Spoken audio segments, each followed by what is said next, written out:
Inna min tabi'atil nafsil basyariyah, sesungguhnya salah satu tabiat jiwa manusia, idza ulifat asyai', kalau sudah terbiasa dengan sesuatu, khafiya 'alaiha israrahu, maka tersembunyilah dari dia apa yang menjadi rahasia dari sesuatu yang sudah terbiasa. Kunci kemenangan mereka itu Palestina adalah keberhasilan tarbiyah Qur'aniyah dan tarbiyah jihadiyah. Mereka mendidik generasinya dengan Quran dan mendidik dengan Quran yang sudah memasuki ruh dan pikiran mereka itu untuk berjuang melawan penjajah. Saya bertemu langsung dengan mahasiswa Fakultas Kedokteran di UNER asal Gaza, namanya Ahmed. Dia bilang, Ustaz Arkom, setiap selesai sholat subuh di seluruh masjid di Gaza itu, masjid-masjid Gaza itu berubah menjadi majelis penghafal Quran. Bukan untuk diperlombakan hafalan Quran mereka, bukan untuk jadi imam, bukan. Tetapi Al-Quran yang ada dalam dada mereka itu berfungsi untuk mensugesti, mengingatkan, mempengaruhi, mengusir ketakutan, mengusir kekhawatiran, dan mengembalikan rasa takut berlindung itu hanya kepada yang menguasai kehidupan Allah Subhanahu wa ta'ala. Undur kaifa nusarriful ayati la'allahum yafqahun. Perhatikanlah bagaimana aku menjelaskan ayat-ayatku berulang-ulang agar manusia paham. Kan, wahai kalian yang membaca surat Kahfi, sesungguhnya hidup ini akan memperhadapkan kalian dengan 4 ujian. Inna ja'alna ma'alal ardi zinatan laha linabluwahum ayyuhum ahsanu amala. Sesungguhnya kami menjadikan apa yang ada di atas bumi ini sebagai perhiasan bagi mereka, kata Allah, tetapi tujuannya linabluwahum, untuk kami uji manusia.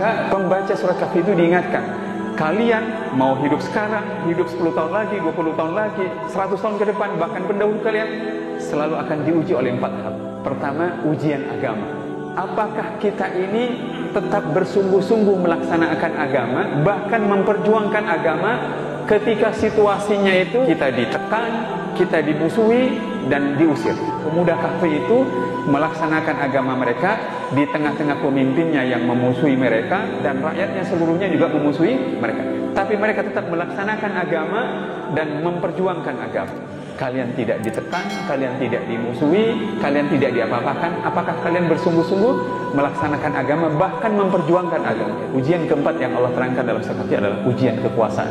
Apakah kalau kita diberi amanah kekuasaan, kita bisa menjadikan kekuasaan itu untuk melayani agama dan menolak kebenaran, atau sebaliknya? Kata Ibnul Qayyim Al-Jauziyah dalam kitab Miftahud Darus Sa'adah, kalau seorang yang beriman, yang membaca Al-Quran bertemu dengan satu ayat, dan satu ayat itu butuh dia gunakan untuk menyembuhkan hatinya, maka dia akan mengulang-ulang ayat-ayat itu 100 kali walaupun semalaman suntuk.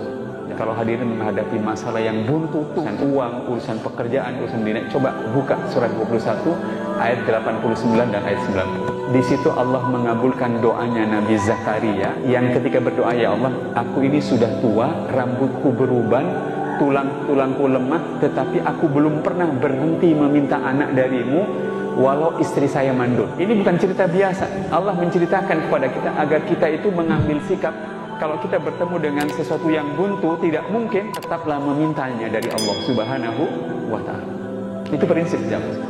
Bagaimana cara menghadapi keempat?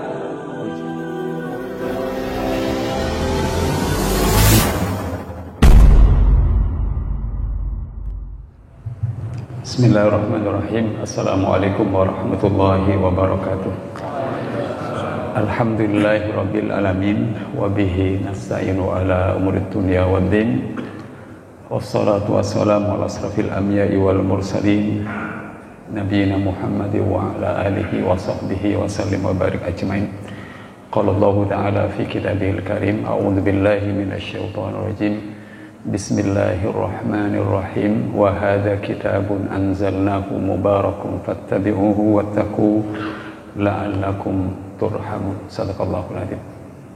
Jamaah salat maghrib yang dirahmati Allah Subhanahu wa taala, saya ingin mengajak jamaah sebelum saya menyampaikan beberapa hal terkait dengan tema mengikat hubungan antara hati dengan Al-Quran, kita akan membaca beberapa surat-surat pendek di dalam juz amma, surat Al-Fatihah, Al-Ikhlas, Al-Falaq, kemudian Qul a'udzu birabbin nas.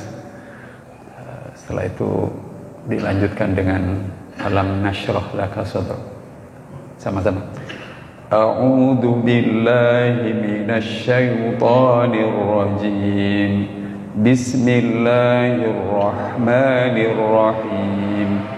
Alhamdulillahi rabbil alamin.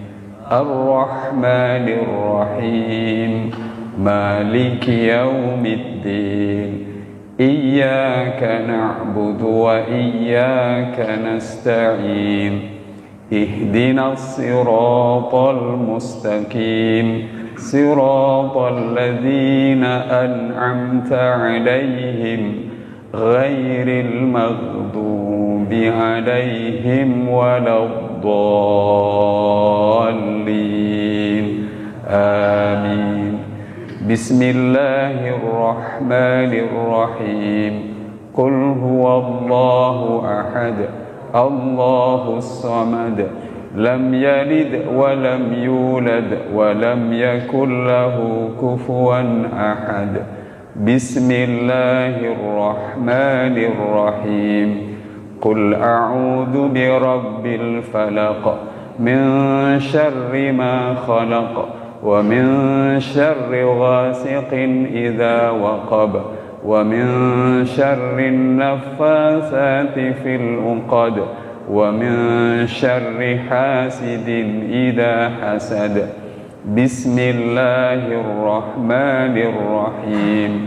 Qul a'udzu birabbin nas, malikin nas, ilahin nas, min syarril waswasil khannas, alladzi yuwaswisu fi sudurin nas, minal jinnati wan nas. Bismillahirrahmanirrahim.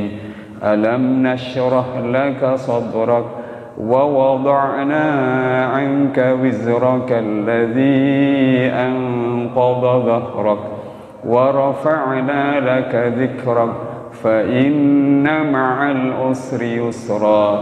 Inna ma'al usri yusra. فَإِذَا فَرَغْتَ فَانصَبْ وَإِلَى رَبِّكَ فَارْغَب. Shadaqallahul azim. Jamaah salat yang dirahmati Allah Subhanahu wa taala. Ada hal sederhana yang ingin saya sampaikan di awal dalam sebuah kitab yang ditulis oleh seorang dokter spesialis medis kelahiran tahun 1961, namanya Dr. Majdi Al-Hilali.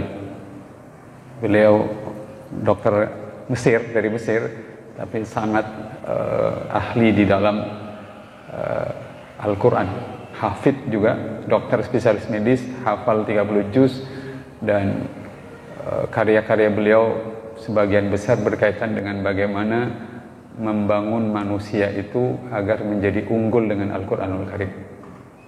Di antaranya kitab Ghurbatul Quran. Penerjemahnya teman di Jakarta diskusi dengan saya, hanya kita beri judul dalam bahasa Indonesia, Raih Kembali Kekuatan Al-Quran. Kalau diterjemahkan biasa, Ghurbatul Quran itu adalah Al-Quran yang terasing dari kehidupan orang-orang beriman. Yang kedua, yang hari ini, malam ini akan kita bahas adalah kitab yang ditulis oleh Majdi Al-Hilali, adalah Tahqiqul Wisal Bainal Qalbi wal Quran, membangun hubungan antara hati dengan Al-Quran. Buku atau kitab ini juga sangat tajam agar kita ini bisa membangun hubungan yang kuat dengan Al-Quran. Kitab yang ketiga yang beliau tulis adalah Al-Audatu ilal Quran, kembali kepada Al-Quran. Yang keempat adalah kitab Innahul Quran Sirrun Nahdatuna, sesungguhnya Quran itu rahasia kebangkitan kita. kitab-kitab itu satu persatu sudah diterjemahkan ke ke dalam bahasa Indonesia. Kebetulan teman saya yang terjemahkan di Jakarta. Saya bagian mengenalkannya kepada hadirin semampu yang bisa saya lakukan jamaah Al-Quran, termasuk kitab yang hendak kita bahas ini. Jamaah yang dirahmati Allah Subhanahu wa taala, sebenarnya tadi waktu Pak Haji Giatno menanyakan kepada saya apa temanya Ustaz, hampir saja saya sudah menyampaikan menaklukkan kerasnya hidup dengan Al-Quran. Nah, kalau yang terakhir ini buku yang saya tulis sendiri, nanti sajalah di lain waktu akan saya bahas. Hadirin yang dirahmati Allah Subhanahu wa taala, dalam kitab yang ditulis oleh Syekh Dr. Majdi Al-Hilali yang berjudul Ghurbatul Quran, di salah satu halamannya itu beliau mengutip kalimat, bukan sindiran, kalau mau tersindir boleh. Kalimatnya itu begini: inna min tabi'atil nafsil basyariyah idza ulifat asy-syai' khafi 'alaiha asrarahu wa sarrafaha hadal ilfu anit tafakkuri. Sesungguhnya di antara tabiat jiwa manusia, jika terbiasa dengan sesuatu, maka karena manusia terbiasa dengan sesuatu itu, dia tidak mengetahui yang tersembunyi dari sesuatu itu. Saya ulangi ya. Sesungguhnya tabiat jiwa manusia jika sudah terbiasa dengan sesuatu, maka sesuatu yang sudah terbiasa itu seringkali gagal dimengerti apa yang tersembunyi dari sesuatu. Saya beri contoh. Hadirin kalau bisa menjawab pertanyaan saya kasih uang 100.000 jam sini.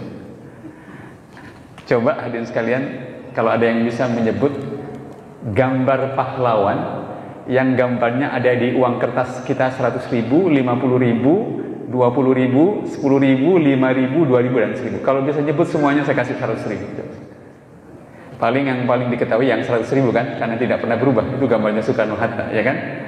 Yang 50.000, 20.000, 10.000 sudah. Itu contoh hal yang sudah terbiasa dengan kita, tetapi kita tidak mengerti apa yang ada dalam sesuatu yang terbiasa.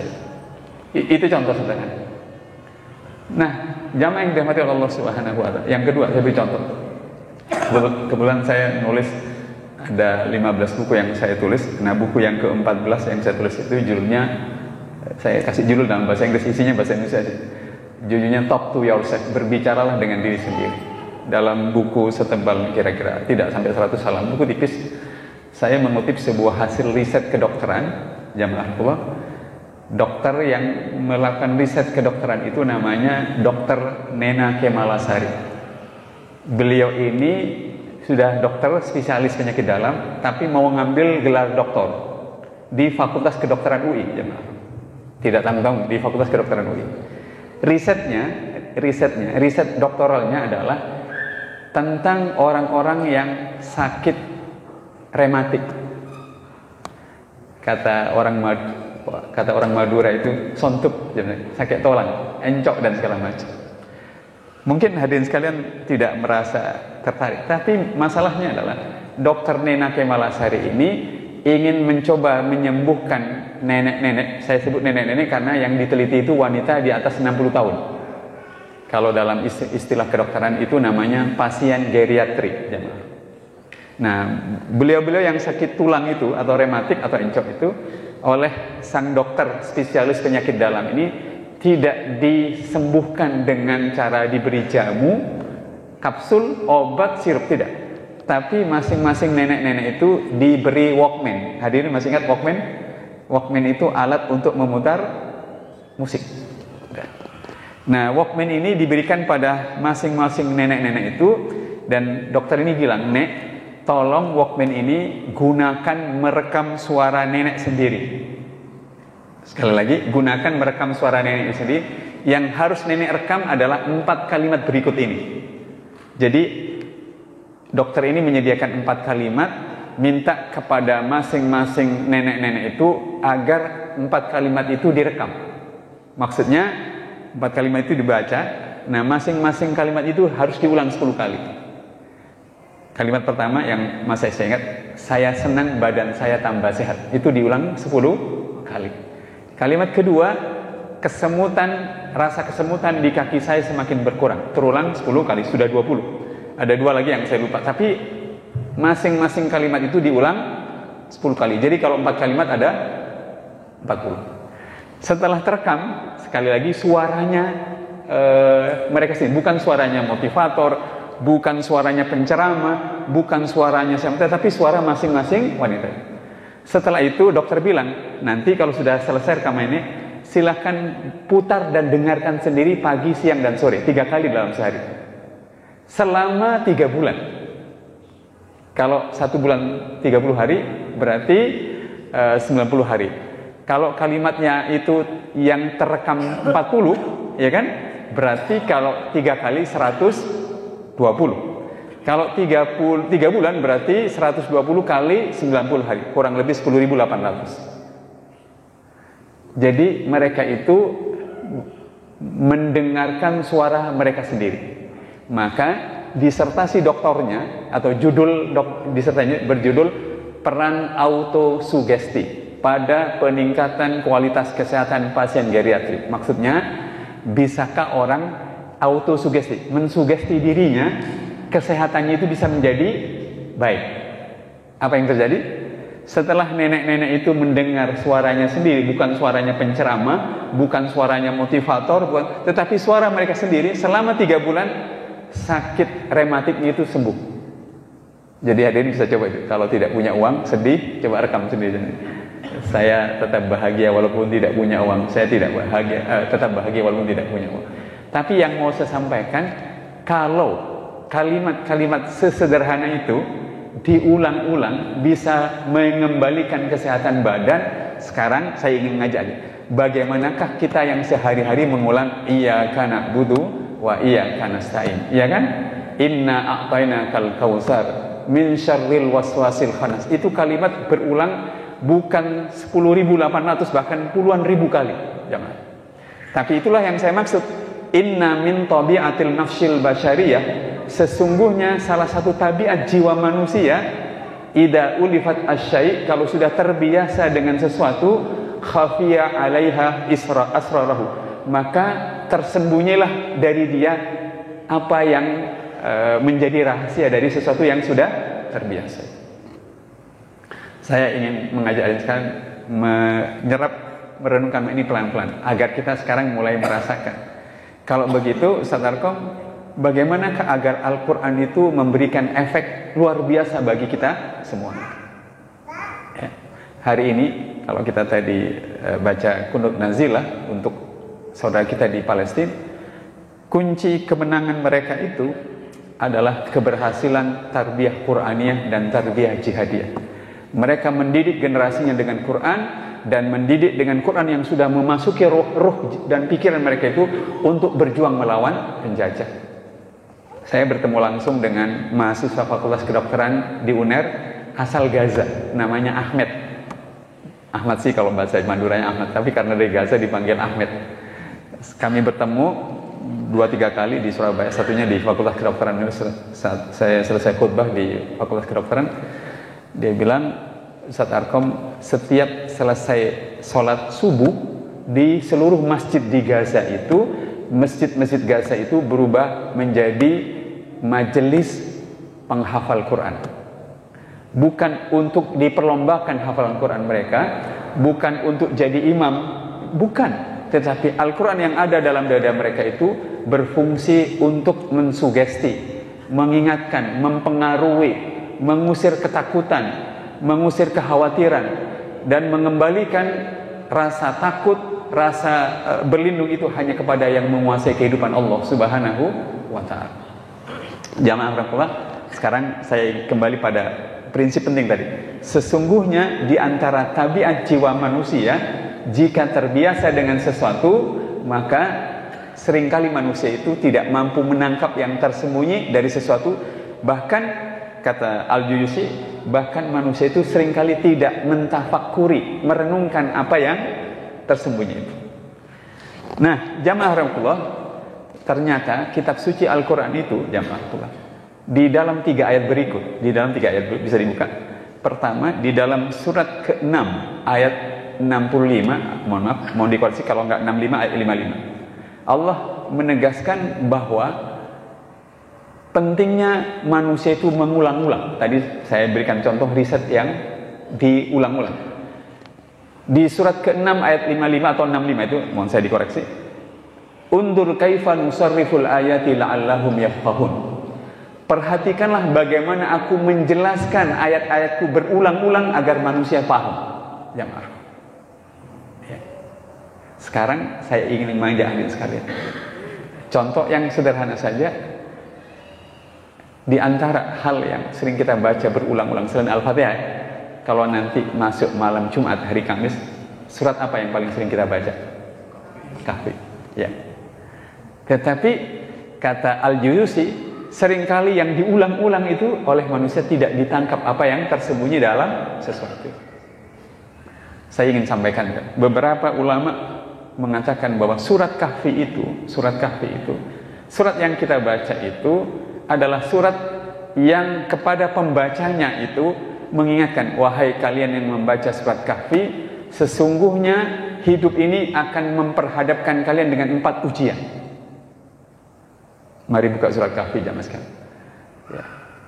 Surat Kahfi itu pada ayat ke-7-nya Allah berfirman, inna ja'alna ma'alal ardi zinatan laha linabluwahum ayyuhum ahsanu amal. Sesungguhnya kami menjadikan apa yang ada di atas bumi ini sebagai perhiasan bagi mereka, kata Allah, tetapi tujuannya linabluwahum, untuk kami uji manusia. Allah dia. Siapa? Agar kelihatan siapa yang terbaik perbuatan mereka. Setelah itu Allah masuk pada tentang Kahfi, tentang pemilik kebun, tentang pertemuan Nabi Musa dengan hamba Allah. Para ahli tafsir menyebutnya dengan Nabi Khidir, dan yang keempat tentang Zulkarnain. Pelan-pelan saya ingatkan. Jadi surat Kahfi yang terbiasa kita baca itu, apa yang tersembunyi di surat Kahfi itu adalah bahwa setiap kita membacanya setiap minggu pada malam Jumat itu jamaah Allah, maka pembaca surat Kahfi itu diingatkan, kalian mau hidup sekarang, hidup 10 tahun lagi, 20 tahun lagi, 100 tahun ke depan, bahkan pendahulu kalian selalu akan diuji oleh 4 hal. Pertama, ujian agama. Itu Allah bentangkan dari ayat ke-9 sampai ayat ke-26 dari surat Kahfi. Maksudnya, apakah kita ini tetap bersungguh-sungguh melaksanakan agama, bahkan memperjuangkan agama ketika situasinya itu kita ditekan, kita dimusuhi dan diusir. Kenapa saya bilang ditekan, dimusuhi dan diusir? Karena pemuda Kahfi itu melaksanakan agama mereka di tengah-tengah pemimpinnya yang memusuhi mereka, dan rakyatnya seluruhnya juga memusuhi mereka. Tapi mereka tetap melaksanakan agama dan memperjuangkan agama. Kita yang membaca surat Kahfi itu seperti ditegur. Kalian yang membaca surat Kahfi di tahun 2023 itu, apakah kalian mau melaksanakan agama? Kalian tidak ditekan, kalian tidak dimusuhi, kalian tidak diapa-apakan. Apakah kalian bersungguh-sungguh melaksanakan agama, bahkan memperjuangkan agama itu? Jamaah yang dirahmati Allah Subhanahu wa taala. Hadirin tahu enggak kenapa Nusantara ini kita jadi seluar biasa ini? Pada tahun 1401 jamaah Allah, datanglah ulama dari Timur Tengah semuanya. Dan itu ahli sejarah menyebutnya dengan Wali Songo generasi pertama. Jadi tahun 1401 itu jamaah Allah, Syekh Maulana Malik Ibrahim yang kemudian di Gresik, Syekh Jumadil Kubro, Syekh Maulana Muhammad Ishaq, dan 6 yang lain itu datang dari Turki, berangkat dengan kapal sampai di Nusantara pada tahun 1404 jamaah. Kemudian 9 ulama itu kemudian membagi wilayah kerjanya, sebagian di Jawa bagian timur atau kenal Jawa Timur, Jawa bagian tengah, dan Jawa bagian barat. Setelah itu jamaah yang dirahmati Allah Subhanahu wa taala, hampir 70 tahun kemudian, di tahun 1478 berdirilah kerajaan Islam Demak pertama jamaah. Apa yang terjadi setelah itu? Waktu Portugis datang ke Nusantara pada tahun 1521 menguasai Sunda Kelapa, siapa yang berhasil mengalahkan Portugis? Fatahillah, dengan membawa pasukan muslim dari kerajaan Demak, tepatnya di tahun 1527. Jadi hanya 6 tahun Portugis menguasai Sunda Kelapa sudah berhasil dikalahkan oleh Fathahillah. Dan setelah itu kemudian menyusullah ulama-ulama Wali Songo itu berganti generasi. Kemudian kita tahu negeri yang kita cintai ini kemudian tumbuh dan banyak lahir ulama, para kiai dan para santri yang kemudian menjadi sebab di mana Nusantara yang kita cintai ini menjadi negeri yang subur bagi tumbuhnya iman, Islam, Al-Quran dan seterusnya jamaah. Tapi saya ingin mengingatkan jamaah yang dirahmati Allah Subhanahu wa taala, pada surat Kahfi yang biasa kita baca itu, kalau kita baca surat Kahfi maka ketahuilah jamaah, surat Kahfi itu mengingatkan kita, wahai orang yang membaca surat Kahfi, engkau akan diuji dengan agamamu. Maksudnya, apakah engkau benar-benar melaksanakan agamamu dan akan memperjuangkan agamamu. Saya mau sambung dengan surat Maryam. Orang mungkin tidak sefavorit baca surat Kahfi seperti membaca surat Maryam. Tapi para ulama-ulama tafsir mengatakan, kalau kalian itu bercita-cita memiliki keturunan sekedar ada yang menyambung nasab, cita-cita itu rendah. Jadi kalau kita punya doa dan meminta anak pada Allah sekedar biar ada keturunan yang melanjutkan itu permintaan yang enggak. Tetapi kalau kita mengharapkan mendapatkan keturunan dari Allah agar agama yang kita laksanakan dilaksanakan oleh anak kita, agar agama yang dilaksanakan diperjuangkan juga oleh anak kita, dan anak kita mewariskannya kepada cucunya dan memperjuangkan agama itu, sehingga orang-orang di belakang kita itu dipenuhi oleh orang-orang yang mengerti agama. Kenapa? Anak cucu kita mau melaksanakan agama dan memperjuangkan agama. Itu cita-cita yang sangat tinggi dan mulia. Jadi waktu kita membaca surat Kahfi itu jamaah sekalian, saya minta pada saya sendiri dan kita semuanya, coba renungkan di Sumeneb, saya di Surabaya dan segala macam. Kita ini enak di negeri yang kita cintai ini. Tapi apakah kita bersungguh-sungguh melaksanakan agama dan memperjuangkan agama? Kalau tidak kita perjuangkan agama, Masjid Nur Muhammad ini nggak perlu 10 tahun, 5 tahun lagi akan hilanglah orang-orang yang datang ke Nur Muhammad untuk sholat berjamaah. Kenapa? Karena kita tidak memperjuangkan agama. Saya mendefinisikan memperjuangkan agama, jenengan dengan saya tidak harus menjadi orang mubalik dan segala enggak, jamaah. Banyak yang bisa kita kerjakan dengan memperjuangkan agama. Yang kedua, surat Kahfi itu setelah ayat ketujuhnya, sesungguhnya aku menjadikan apa yang ada di bumi sebagai perhiasan untuk aku uji kalian. Ujian kedua yang Allah jelaskan di surat Kahfi adalah kisah pemilik 2 kebun atau ujian harta. Maksudnya, apakah ketika harta diberikan kepada kita oleh Allah dalam jumlah yang banyak maupun sedikit, kita ini lekat dengan harta dan lupa kepada Allah, atau sebaliknya, lekat kepada yang memberikan harta dan menjadikan harta itu sebagai sarana untuk beribadah kepada Allah Subhanahu wa taala. Jamaah yang dirahmati Allah Subhanahu wa taala. Tahun 2014 saya ke Bontang ke PKT jamaah. Kawan-kawan, Bontang ini kota dengan 3 kecamatan, 3 dapil jamaah. Jadi ada seorang anggota legislatif dari satu partai Muslim, dia ingin mencalonkan lagi untuk 5 tahun berikutnya, 2014 sampai 2019. Pada malam coblosan, hadirin bisa bandingkan, itu amplop untuk 1 suara, dia ngasih amplop isinya 500.000. Keren kan? Kalau di Sumeneb itu amplopnya malam coblosan 500.000, oh pasti berminat semuanya. Si Alek ini yang mencalonkan lagi, yang merasa akan memenangkan pilihan, ternyata kalah dia. Dia kalah dari caleg, mohon maaf, non muslim. Karena isi amplopnya yang non muslim itu 1,5 juta. Bayangin. Nah, saya ingin mengajak, apakah uang yang kita terima, saya menerima uang 1 juta per bulan, hadirin menerima 5 juta per bulan, mau 10 juta, 1 miliar per bulan, apa uang yang kita terima dari Allah itu mau kita gunakan untuk beribadah pada Allah Subhanahu wa taala dan memperjuangkan agama, atau sebaliknya, harta itu hanya kita gunakan untuk beli mobil saja, membeli perhiasan saja dan berbangga-bangga dan lupa kepada Allah Subhanahu wa taala. Di surat Kahfi itu, kisah pemilik 2 kebun itu adalah kisah tentang manusia yang diberi kebun oleh kekayaan tetapi ingkar dan lupa kepada Allah dan diingatkan oleh temannya yang beriman itu. Itu yang kedua. Yang ketiga, di surat Kahfi itu Allah memaparkan pertemuannya Nabi Musa alaihissalam yang seorang rasul dengan hamba Allah. Saya bilang hamba Allah karena di ayat-ayat tentang itu tidak disebut bahwa itu Khidir, tetapi ahli tafsir berkesimpulan hamba Allah itu yang dimaksud adalah Khidir.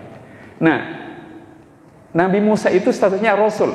Beliau mendapatkan wahyu dari Allah untuk disampaikan kepada manusia, sementara Nabi Khidir itu tidak punya tugas untuk menyampaikannya kepada manusia. Tetapi Nabi Musa itu mau belajar ke Nabi Khidir. Nah, jadi dalam surat Kahfi itu ujiannya adalah ujian ilmu. Apakah kita yang dari waktu ke waktu bertambah banyak tanggungan anak, tanggungan siswa, santri, mahasiswa, kita mau terus belajar karena tanggungan yang harus kita tanggung untuk kita didik, kita berdayakan bertambah banyak, atau kita merasa cukup dan tidak mau belajar? Apa yang membuat sekolah tidak maju, pesantren tidak maju, masyarakat tidak maju? Karena kelurahnya, ketua takmirnya, dosennya, gurunya tidak mau belajar dari waktu ke waktu. Itu berbahaya. Saya ingin hadir merenung hari Kamis nanti Indonesia itu, timnas Indonesia akan menghadapi tim Maroko. Maroko itu di Afrika, itu posisinya di Afrika bagian barat dan agak ke utara. Nah, Maroko, Aljazair itu letaknya dengan Perancis, Spanyol dan Portugis itu berdekat. Kira-kira kalau enteng-entengan ngomong itu seperti Kamal dengan mana? Tanjung Perak, dekat. Nah, tabi'in yang menyebarkan Islam ke bagian Afrika Barat itu namanya Uqbah bin Nafi. Nah, waktu dilanjutkan oleh pelanjutnya namanya Musa bin Nusair untuk membawa Islam ke Andalusia. Andalusia itu gabungan Spanyol, Perancis dan Portugis, jamaah pula. Kemudian Musa bin Nusair itu kaget karena pasukannya itu banyak berkonflik di antara mereka, bahkan ada yang murtad. Setelah diteliti jamaah sekalian, ternyata pada zamannya Uqbah bin Nafi pendahulunya itu, Islam itu tidak ditanamkan dengan sangat kuat. Kalau bahasa enteng-entengan, mestinya pelajaran Islamnya itu dihadiri 10 kali pertemuan, mereka cuma hadir dalam 2 kali pertemuan. Makanya kualitas Islamnya tidak benar-benar bagus.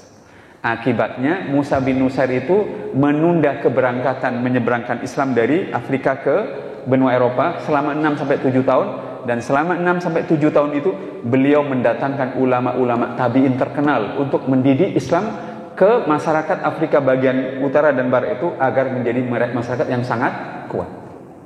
Jadi kalau kita membaca surat Kahfi itu, hati-hati. Kalau kita itu tidak merasa sudah puas sebagai seorang muslim, tidak mau membaca, tidak mau belajar, maka jangan heran anak kita itu kualitasnya lebih jelek dari kita.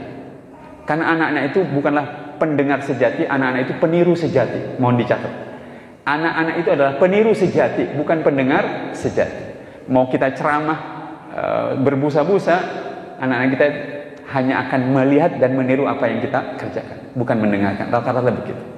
Nah, kembali pada surat Kahfi jamaah sekalian. Kalau kita membaca surat Kahfi, ingatlah bahwa surat Kahfi itu di dalamnya ada penjelasan melalui kisah pertemuannya Nabi Musa dengan Nabi Khidir, di mana esensi kisah itu adalah ujian ilmu. Apakah kita mau terus belajar, meningkatkan kualitas keislaman kita, pengetahuan kita tentang Al-Quran, lalu kita didik istri dan anak kita, masyarakat, mahasiswa-siswa, sehingga mereka berkembang lebih bagus, dan akibatnya begitu kita meninggalkan masyarakat yang bagus, atau sebaliknya kita berhenti belajar. Orang-orang barat mengatakannya begini, life begin at the end of your comfort zone. Hidup Anda selesai kalau Anda terjebak dalam zona nyaman. Para ulama salaf kita mengatakan, wa min alamatil istidrajil abdi al-hima min uyubin nafsi. Salah satu tanda orang itu diistidraj. Masih ingat kata istidraj? Istidraj itu orang ditarik oleh Allah ke jurang kehancuran dirinya, kecelakaan, tapi nggak merasa. Salah satu tanda bahwa orang itu diistidraj oleh Allah Subhanahu wa taala kalau orang itu buta terhadap kekurangan dirinya. Naudzubillah min dzalik. Kalau Masjid Nur Muhammad ini 5 tahun lagi jumlah jamaah yang mau datang ke sini itu 4 kali lipat. Satu, saya minta jadilah kita jamaah yang rajin baca Al-Quran, rajin membaca maknanya, belajar lebih banyak lagi, sehingga anak-anak dan istri kita itu yang bergaul dengan kita bisa kita didik lebih bagus. Jamaah yang dirahmati Allah Subhanahu wa taala. Yang keempat, ujian keempat yang Allah terangkan dalam surat Kahfi adalah ujian kekuasaan. Itu tercermin dalam kisah Dzulqarnain. Apakah kalau kita diberi amanah kekuasaan, kita bisa menjadikan kekuasaan itu untuk melayani agama dan menolong kebenaran atau sebaliknya? Nanti sekarang hari Selasa, Rabu, Kamis, malam Jumat kita akan baca. Ingatlah bahwa surat Kahfi itu adalah surat yang mengingatkan, wahai engkau yang membaca surat Kahfi, kapanpun kalian hidup, kalian akan diuji oleh Allah, atau kalian akan menghadapi ujian agama, ujian harta, ujian ilmu, dan ujian kekuatan. Bahkan hebatnya surat Kahfi itu tidak hanya menjelaskan 4 ujian yang pasti dihadapi manusia, tetapi surat Kahfi itu juga menjelaskan bagaimana cara menghadapi keempat ujian itu. Saya mau kembali kepada pernyataan Al-Jusi, inna min tabi'atil nafsil basyariyah idza ulifat asy-syai' khafiya 'alaiha asraru. Sesungguhnya tabiat manusia jika terbiasa dengan sesuatu, maka seringkali sesuatu yang sudah terbiasa itu tidak mampu ditangkap, bahkan tidak ditafakuri dan tidak direnungkan. Jamaah yang dirahmati Allah Subhanahu wa taala. Nah, hadirin, tadi saya menyebut mengulang-ulang itu bisa memahamkan kita, jamaah. Yang kedua, mengulang-ulang itu bahkan bisa meningkatkan kemampuan kita bertakwa. Silakan dibuka di surat ke-20 ayat 113. Di surat ke-20 itu ayat 113, di situ Allah menjelaskan, perhatikanlah bagaimana aku mengulang-ulang penjelasan ayat-ayatku agar kalian bertakwa. Mohon maaf, kita ini sudah biasa mengulang-ulang salat berjamaah, gitu kan? Tapi kita jarang mengulang-ulang membaca Al-Quran. Satu, membacanya sebanyak-banyaknya. Yang kedua, mengulang-ulang mentadabburinya, jamaah sekalian. Kata Ibnul Qayyim Al-Jauziyah dalam kitab Miftahud Darus Sa'adah, kalau seorang yang beriman, yang membaca Al-Quran bertemu dengan satu ayat, dan satu ayat itu butuh dia gunakan untuk menyembuhkan hatinya, maka dia akan mengulang-ulang ayat-ayat itu 100 kali walaupun semalaman suntuk, jamaah. Saya ngajak jam sekali. Pas saya ngisi pengajian subuh kemarin itu, jamaah, saya cerita pengalaman saya sendiri. Ada di buku saya ini yang saya bawa, walaupun bukunya nggak banyak saya bawa. Di belakang ini ada profil Rumah Besar Quran, ya, lembaga yang saya dirikan. Saya membeli rumahnya itu karena rumah itu kalau tidak dibeli akan disita. Persoalannya adalah saya ini guru, dan uangnya guru tidak banyak, ya. Uangnya itu 20 ribuan, 10 ribuan, 5 ribu, 2 ribu. Kalau uangnya pengusaha itu 100 ribu, 50 ribu, dan segala macam. Tapi saya waktu itu, jamaah Rukubah, kemudian terinspirasi oleh surat 21 ayat 89 dan ayat 90. Kalau hadirin menghadapi masalah yang buntutu, urusan uang, urusan pekerjaan, urusan dunia, coba buka surat 21 ayat 89 dan ayat 90. Di situ Allah mengabulkan doanya Nabi Zakaria yang ketika berdoa, ya Allah, aku ini sudah tua, rambutku beruban, tulang-tulangku lemah, tetapi aku belum pernah berhenti meminta anak darimu walau istri saya mandul. Tolong diingat itu. Ini bukan cerita biasa. Allah menceritakan kepada kita agar kita itu mengambil sikap, kalau kita bertemu dengan sesuatu yang buntu, tidak mungkin, tetaplah memintanya dari Allah Subhanahu wa ta'ala. Itu prinsip, jamaah. Dan kenapa kemudian doa itu dikabulkan? Kenapa doa itu dikabulkan di ayat 90-nya? Karena salah satunya Nabi Zakaria itu punya sifat selalu bersegera berbuat kebaikan. Saya hadirin sekalian, kata Hamka, berbuat kebaikan itu adalah berbuat baik dan terus diperbaiki. Berbuat baik dan terus diperbaiki. Hadirin, sekarang kan mau saya main handphone. Kalau saya hendak mewawancari 3 calon imam masjid, mohon maaf, imam masjid di sini. Calon pertama datang menemui saya, begitu saya mulai wawancara, tiba-tiba dia sibuk dengan handphonenya, nelpon tanpa meminta permisi ke saya untuk itu. Calon yang kedua, jamaah sekalian, tidak seperti calon yang pertama. Calon yang kedua itu dia mau nelpon, sibuk membahas soal, minta dulu, Pak, mohon maaf Ustaz Arkom, saya mau membalas ini. Itu yang kedua. Tapi calon yang ketiga, begitu mau bertemu saya, handphonenya langsung dimasukkan. Dia tidak mau diganggu oleh handphone itu ketika berwawancara dengan saya. Kira-kira hadirin sekalian, Kalau memilih 3 ini, mau milih yang mana coba? Yang 3, ya kan? Manusia itu suka diperlakukan dengan baik, dan kalau terus diperbaiki cara kita memperlakukan orang lain, orang itu akan mudah mendapatkan bantuan dari orang lain. Saya punya akademi sepak bola, Jabri. Saya ulangi, saya punya akademi sepak bola namanya Garuda Timur Football Academy, Gartiva namanya. Kepala pelatihnya itu mantan pemain PSSI waktu kita ngalahkan Thailand tahun 91, namanya Hanafi, pemain Niak Mitra. Kepala pelatihnya itu. Di bawahnya itu ada pemain Persebaya, mantan bek nasional namanya Nugroho Mardianto dan segala macam. Anak-anak itu jamaah sekalian, mau saya ajak bikin Garuda Timur Football Academy, latihan Senin, Rabu, Jumat, Sabtu Minggunya tanding.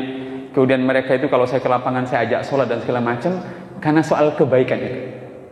Saya yang bayari sewa lapangannya tiap bulan, saya yang bayari gaji pemainnya, gaji pelatihnya, saya belikan kostum, saya belikan sepak bola. Tapi kata kuncinya, kalau kita berbuat baik dan terus kebaikan diperbaiki, biasanya orang itu akan suka dengan kita. Sudah bisa.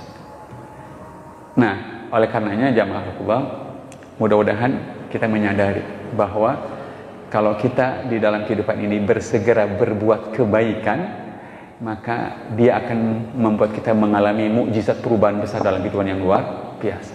Tapi itu tadi, sesungguhnya manusia juga sudah terbiasa dengan sesuatu. Manusia itu seringkali tidak mau merenungkan sesuatu yang sudah terbiasa itu. Kita sudah sholat isya, adzan jam sekarang.